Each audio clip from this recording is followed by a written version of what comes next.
আমাদের উদ্দেশ্য হওয়া উচিত রোগীর সার্বিকভাবে শারীরিক মানসিক স্বাস্থ্যের দিকে খেয়াল করা, তাকে শারীরিকভাবে মানসিকভাবে সাপোর্ট দেওয়া, তাকে আর্থিকভাবে যতটুকু সম্ভব সাপোর্ট দেওয়া। এটা হলে রোগীরা ভালো থাকবে আর রোগ আল্লাহ তাআলা ভালো করবেন।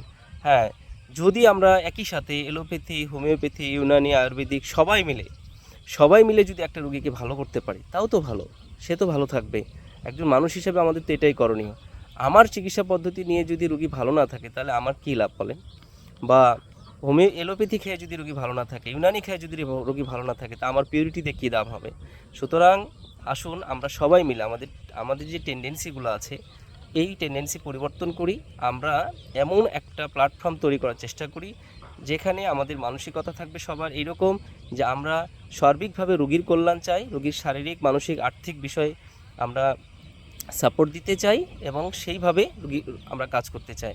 আমরা সবাই মিলে হলো ফিজিশিয়ান, আমরা মানুষের কল্যাণের জন্য, মানুষের স্বাস্থ্যের জন্য আমরা কাজ করবো ইনশাল্লাহ। এখানে কি